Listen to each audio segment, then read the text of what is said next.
Switzerland traded shares of Roche closing 2% lower today after the company gave updates on its oral obesity drug late Wednesday. The company disclosing that all 25 participants in a phase 1 trial experienced mild to moderate side effects and that the mean weight loss of 6.1% at 4 weeks was actually contained to 6 patients in the best performing trial cohort.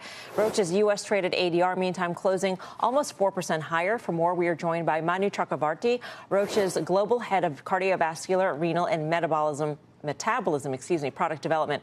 Manu, great to have you with us. Thanks, Melissa, for having me back again. Good to be here. I wanted to first talk about your oral offering, since that's the latest data, and we also got the recent data from Novo as well.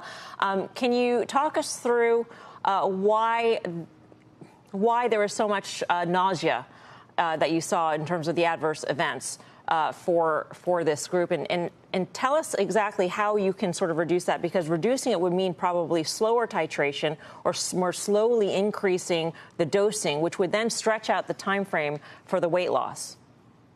Yeah, no, so let me just take a step back here for a second. So the way that this study was actually conducted, and which is the whole point of doing a study like this, is to actually, what we say, fail fast. And so you go a little bit quicker in the titration scheme that you normally do. So we want to go actually purposefully quickly, because you have a short period of time. It's usually 4 weeks. That is a typical time that phase 1 studies are typically done. So you want to try to get as much information as you can as quickly as possible. And so it's sort of an artificial system, if you will. And the whole point of that is to see if you have any unexpected safety or unexpected toxicity that you don't anticipate of the class. So since we knew a lot about the mechanism, which is an oral GLP-1 agonist, we knew that, of course, we're going to see GI-related tolerability. But the key is to see if there was anything unexpected. So the nausea rate that we saw is very much in line with what you typically see with any other GLP-1 agonist, dual agonist, triple agonist, even in the amylin and GLP-1 that you just mentioned, the amycretin from Novo. They're all pretty much, when you line it up, they're all in the same category for this stage of development. The problem is that, people sort of conflate phase 1 studies with phase 3 results, which of course is going to make the phase 1 results look really bad. But if you actually line up all these early studies of all these other compounds, they're all exactly the same. So nothing unexpected that we saw in the safety, which actually gives us a lot of confidence to move actually the program forward into phase 2, which is exactly what we intend to do in 2025.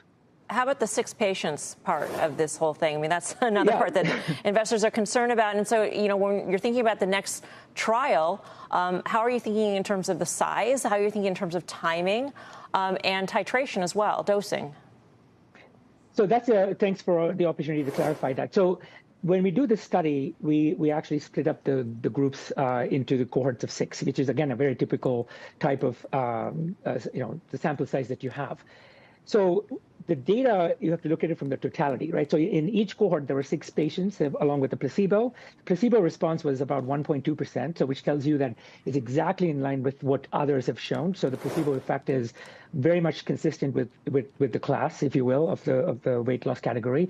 And then if you look at the cohorts 2 and 3, the cohort 2, which was 120 milligrams, titrated a little bit quickly at 5.8%. And then you have the same dose titrated a little bit slower, which is cohort 3, which had 7.3%. So when you actually look at the totality of the data, even if you don't believe the 7.3% with 6 people, you look at the totality, you're seeing the weight loss very much with a very positive signal relative to the placebo. So that is, again, a very typical size of the study. Again, if you look up all of the other studies, at the same stage of development, they're all 6 to 9 people.